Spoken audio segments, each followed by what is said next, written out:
Plant के लिए essential micronutrients के अंदर हम फेरस, कॉपर और साथ में मैंगनीज इनके बारे में ऑलरेडी बात कर चुके हैं और आज हम फोकस कर रहे हैं जिंक के ऊपर। तो hello everyone, welcome to the channel agricultural studies. मेरा नाम है दिवाकर खत्री और सबसे पहली बात जो जिंक से रिलेटेड आप ऑलरेडी जानते हैं कि जिंक जो है वो प्लांट के अंदर Zn+2 की फॉर्म में एब्जॉर्ब किया जाता है। Zn+2 आयन के फॉर्म में प्लांट जिंक को अपटेक करता है और साथ में इसकी जो सफिशिएंसी रेंज है, जैसा कि मैं हर वीडियो के अंदर हर एलिमेंट की सफिशिएंसी रेंज आपको बता रहा हूं, तो उसी तरह से यहाँ जो सफिशिएंसी रेंज है वो है 27 टू 150 ppm, 27 से 150 ppm तक। अगर प्लांट के टिश्यूज में जिंक अवेलेबल है तो प्लांट उसके साथ सेटिस्फाइड है ना, उसके अंदर डेफिशिएंसी सिम्टम्स नहीं आएंगे। लेकिन इससे अगर हम देखें कम है अगर जिंक, तो प्लांट के अंदर डेफिशिएंसी सिम्टम्स आएंगे।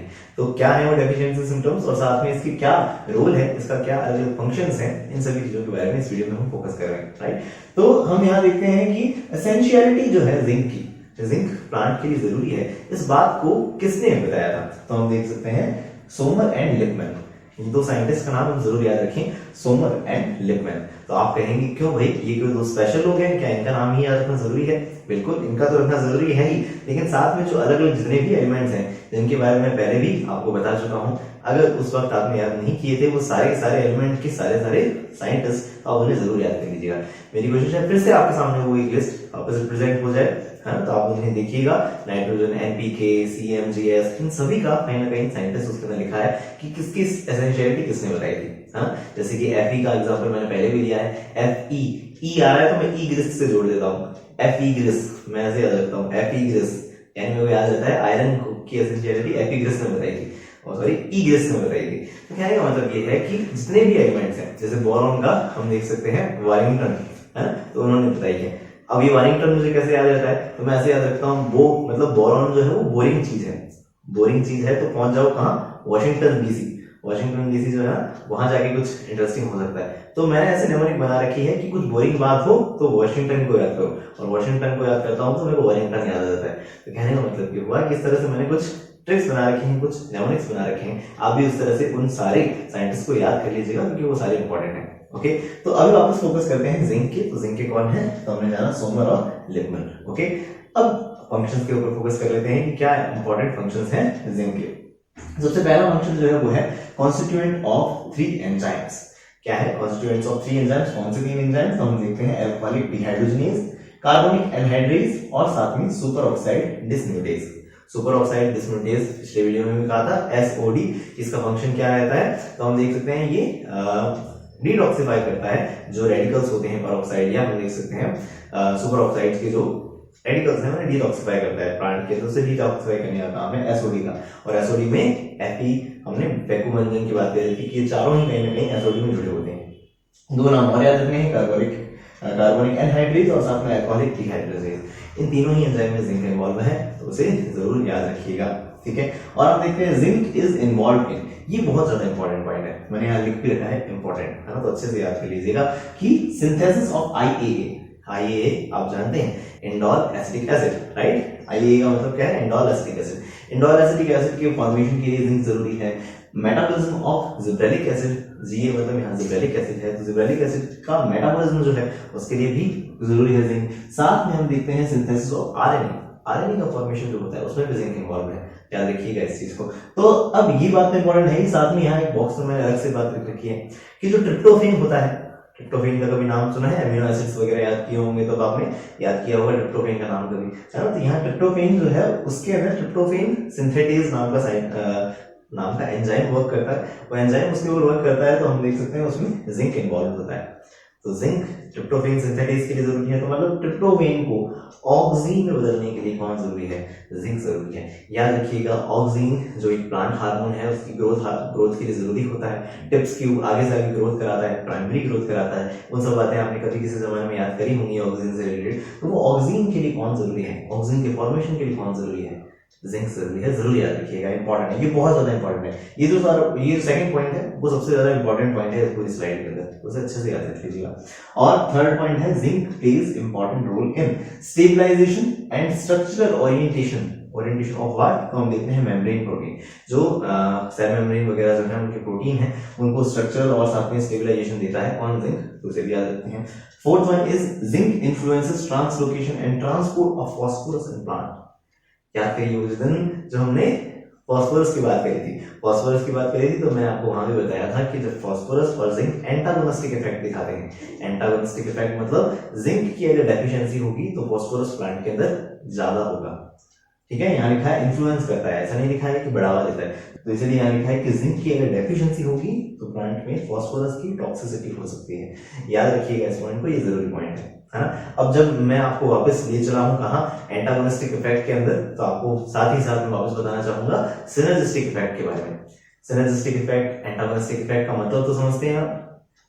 एंटागोनिस्टिक इफेक्ट यानी एक बढ़ेगा तो दूसरे का कम होना कंसंट्रेशन, एक बढ़ेगा तो दूसरा कम होना, या दूसरा कम होगा तो एक बढ़ेगा, ये एंटागोनिस्टिक इफेक्ट है। सिनर्जिस्टिक इफेक्ट मतलब एक बढ़ेगा तो दूसरे का इफेक्ट भी बढ़ने लगेगा, दूसरे का अपटेक भी बढ़ने लगेगा, इस तरह का, या एक कम होगा दूसरे का भी कम होने लगेगा, तो इस तरह के इफेक्ट को अपन क्या कहते हैं, सिनर्जिस्टिक इफेक्ट कहते हैं। तो इससे रिलेटेड मैं सल्फर वाले वीडियो में आपको बताना भूल गया था कि सल्फर के कुछ सिनर्जिस्टिक इफेक्ट और एंटागोनिस्टिक इफेक्ट दिए गए हैं, यहाँ स्क्रीन के ऊपर दिखेंगे आपको। तो इन स्क्रीन पे दिख रहे जो सारे फैक्ट्स हैं उन्हें अच्छे से याद कर लीजिएगा, क्योंकि मेरे साथ चोट हो चुकी है।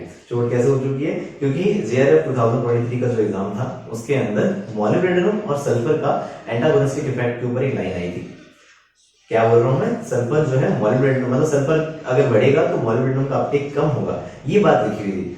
और उसमें पहचानना था मुझे कि ये स्टेटमेंट ट्रू है कि नहीं है, लेकिन मेरे पास ये नॉलेज सिस्टम नहीं था, तो मैं मिस कर गया उस बात को। खैर, आपके साथ ऐसा ना हो, तो ये जो नॉलेज आपके सामने रिप्रेजेंट हो रहा है तो उसे अच्छे से याद रखिएगा। जितने भी सिनर्जिस्टिक इफेक्ट हैं सल्फर के, उन्हें याद कर लो, और साथ में एंटागोनिस्टिक इफेक्ट हैं सल्फर के, उन्हें भी याद रख लो। तो अच्छे से याद कर लीजिएगा, बहुत जरूरी है ये सारे के सारे इफेक्ट्स। ठीक है, चलिए आगे। तो अब नेक्स्ट देखते हैं zinc promote synthesis of cytochrome C. Cytochrome C जो है उसके लिए जिंक जरूरी है। साथ में zinc stabilizes the ribosomal fraction. Ribosomal fractions जो होते हैं उनके स्टेबलाइजेशन के लिए भी जिंक जरूरी है। तो राइबोसोमल फ्रैक्शन, RNA, दोनों के लिए याद रखिए एक कौन? जिंक। ठीक है, तो इस तरह कुछ फंक्शंस जान लिए। अब हम नेक्स्ट स्लाइड में क्या जानेंगे? इनकी डेफिशिएंसी सिम्टम्स के बारे में जानेंगे। ओके, अच्छा, हर वीडियो के अंदर मैं आपको मिनरल्स भी बताता हूँ कि कोई भी एलिमेंट है तो उससे रिलेटेड कुछ मिनरल्स जो है उन्हें याद कर लीजिए। हाँ, तो जिंक से रिलेटेड 3 मिनरल्स जो है वो इंपॉर्टेंट है। कौन कौन से 3? एक तो है स्पेलेराइट, स्पेलेराइट जो कि सल्फाइड है, जिंक सल्फाइड है ना, ZnS है। और दूसरा हम देख सकते हैं वो है स्मिथसोनाइट, और तीसरा जो है वो है हेमीमॉर्फाइट, है ना। तो मैंने कैसे नाम याद रखा है इसके? तो एक नेमोनिक है, पढ़ ये सुन के थोड़ा सा आपको लगे क्या ही भूल गया, लेकिन आप याद कर सकते हैं इस तरह से कि जैसे कि मैं पहला बोला स्पेलेराइट है ना, तो स्पेलेराइट के अंदर मैं ऐसे याद देता हूँ फेलराइट है ना, फेलराइट। तो क्या फैलाना है? जिंक को फैलाना है। जिंक को क्यों फैलाना है? क्योंकि मैं देखूं, जब मैंने वो पूरी ट्रिक बनाई है जो कि फैकू मंजन जन जन आ रहा है, जन जन जन मतलब जनता होती है ना, तो जन जन तक हमें जिंक को फैलाना है। तो ऐसे करके मैंने ये सेंटेंस याद रख रखा है, तो मुझे याद रखता है स्पेलेराइट, फेलेराइट, फैल रहा है राइट, तो किसमें? जन जन तक फैल रहा है, तो इसे जिंक से याद रखा था मैंने। दूसरा एक जो कि है स्मिथसोनाइट, तो जन जन में स्मिथसोनाइट मैंने वैसे याद कर रखा था। जन जन में एक वो हॉलीवुड का हीरो है विल स्मिथ, तो स्मिथ स्मिथ तो जन जन में स्मिथ है, सबको पसंद है, तो इस हिसाब से स्मिथसोनाइट। और third one was hemimorphite, right. Hemi मतलब आधा होता है, हेमिस्फीयर में कहते हैं आधा स्फीयर, तो वैसे हेमी मतलब आधा, तो आधे जनों में जन, आधे जनों में हेमीमॉर्फाइट, ऐसे याद किया था मैं। तो उससे क्या हुआ? आधे जनों में जन आते ही समझ आ गया था कि ये जिंक का मिनरल है ना। अब इसकी आपकी किस्मत फूटी हुई तो आपसे इनके फॉर्मूले पूछ लेंगे, तो मेरी कोशिश है आपके सामने स्क्रीन पर इनके फॉर्मूले भी आ रहे होंगे, तो आप उन फॉर्मुलास को भी याद कर लीजिएगा। और भी कुछ मिनरल्स मैं आपके सामने यहाँ रिप्रेजेंट कर रहा हूँ, फ्रैंकलिनाइट है और फ्रैंकली स्पीकिंग जन, ऐसे कुछ ना कुछ मेमोरी बना के इन्हें भी याद कर लीजिएगा, ये जरूरी है। ओके, इस तरह से हमने जिंक के क्या कर लिए? मिनरल्स भी जान लिए। साथ ही इस वीडियो से पहले की वीडियोस में हम मिनरल न्यूट्रिशन ऑफ प्लांट के अलग अलग जितने भी एलिमेंट हैं उनके बारे में बात करते आ रहे हैं। अगर इस वीडियो से पहले की वीडियोस आपने नहीं देखी हैं तो उनके लिंक ऊपर आई बटन के साथ नीचे डिस्क्रिप्शन बॉक्स में अवेलेबल है, आप चाहें तो उन्हें देख सकते हैं।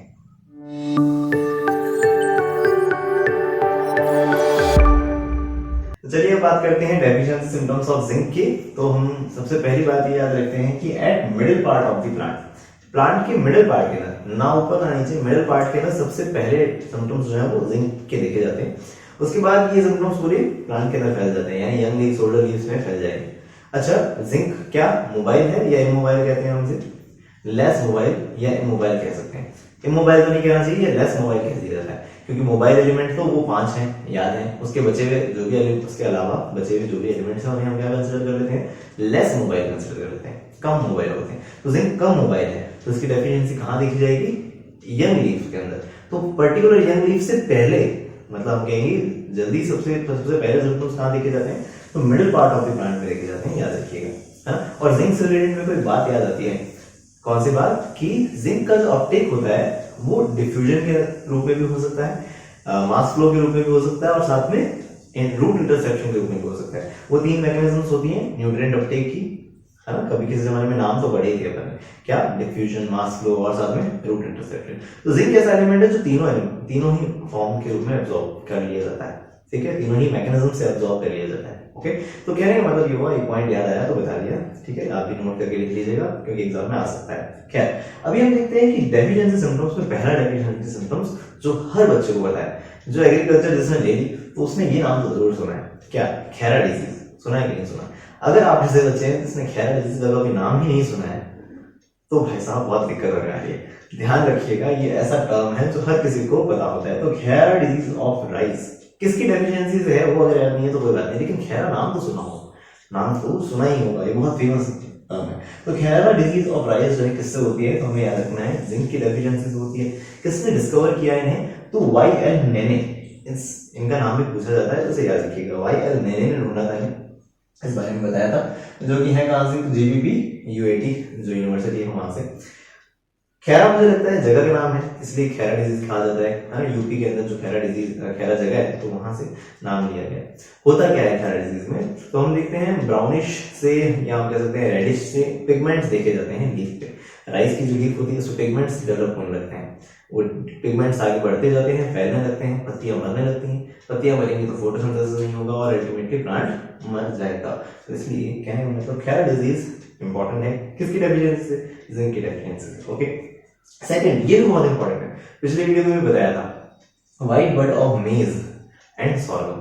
व्हाइट बड ऑफ मेज में भी क्या होता है, नेक्रोटिक स्पॉट्स बनते हैं मेज और सॉर्गम के प्लांट के ऊपर, नेक्रोटिक स्पॉट बनते हैं और उससे पत्तियां मरने लगती हैं, पत्तियों के मरने से दिक्कत होती है, राइट। तो कहने का मतलब ये व्हाइट बड ऑफ मेज जरूर याद रखिएगा, ठीक है ना।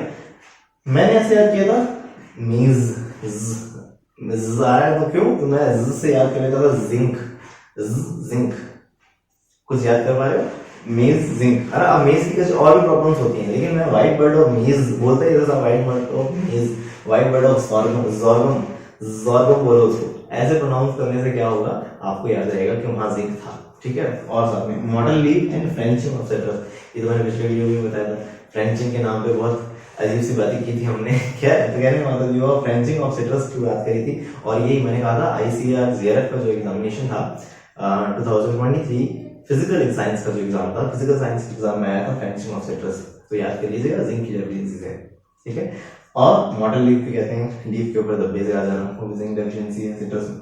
और little leaf of brinjal, mango and cotton, कहा था मैंने ब्रिंजल, मैंगो, कॉटन के बारे में। मैंने कहा था कि सिर्फ एप्पल को छोड़ के, एप्पल का लिटिल लीफ किससे था, जो पिछले वीडियो में जाना, मन यानी मैंगनीज से था, लेकिन उसके अलावा जो भी लिटिल लीव्स हैं, ब्रिंजल, मैंगो, पोटैटो या कॉटन, इन सारी लिटिल लीफ किससे होते हैं, ये हमारे जिंक से होते हैं, ठीक है ना। ब्रिंजल ऐसे याद करो, ब्रिंजल का लिटिल लीफ से याद रह जाएगा, ब्रिंजल, मैंगो, कॉटन। अब इसमें मैंगो में तो कुछ नहीं जा नहीं सकता, लेकिन फिर भी ये तीनों नाम याद रखने एक साथ, brinjal, cotton, mango, little leaf किससे, जिंक से। और रोजेट ऑफ एप्पल, देखो मैं रोजेट बोल सकता हूँ, लेकिन रोजेट बोलने का रीजन ये है, देने का रीजन ये है कि जिंक याद है, रोजेट ऑफ एप्पल पूरा याद करना, रोजेट ऑफ एप्पल जिंक, है ना। रोजेट में जिंक साउंड है तो इरिटेट हो रहे हो तो आई एम रियली सॉरी, लेकिन ये चीजें जानना जरूरी है, इस तरह के नेमोनिक्स दिमाग में घुसाना जरूरी है, क्योंकि यार ये डेफिशिएंसी सिम्टम्स ऐसे हैं जो खत्म ही नहीं होते,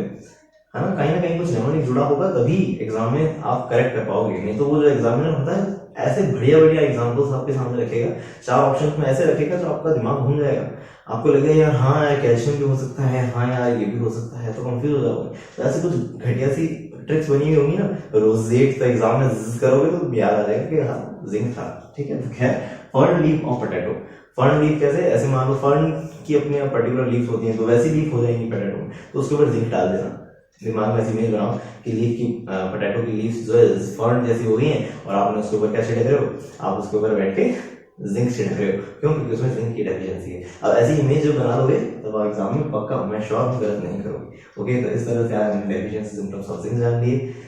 तो ये था हमारा आज का वीडियो, और हमेशा की तरह इस वीडियो को मैंने आपको जो एक्सप्लेन किया है उसके एक पीडीएफ फॉर्मेट नीचे डिस्क्रिप्शन बॉक्स में अवेलेबल है। साथ में आपसे रिक्वेस्ट करूंगा आप इस वीडियो को लाइक करें, अपने फ्रेंड्स के साथ जरूर शेयर करें, और साथ में इस तरह के वीडियोस के लिए जुड़े रहिएगा एग्रीकल्चर स्टडीज से।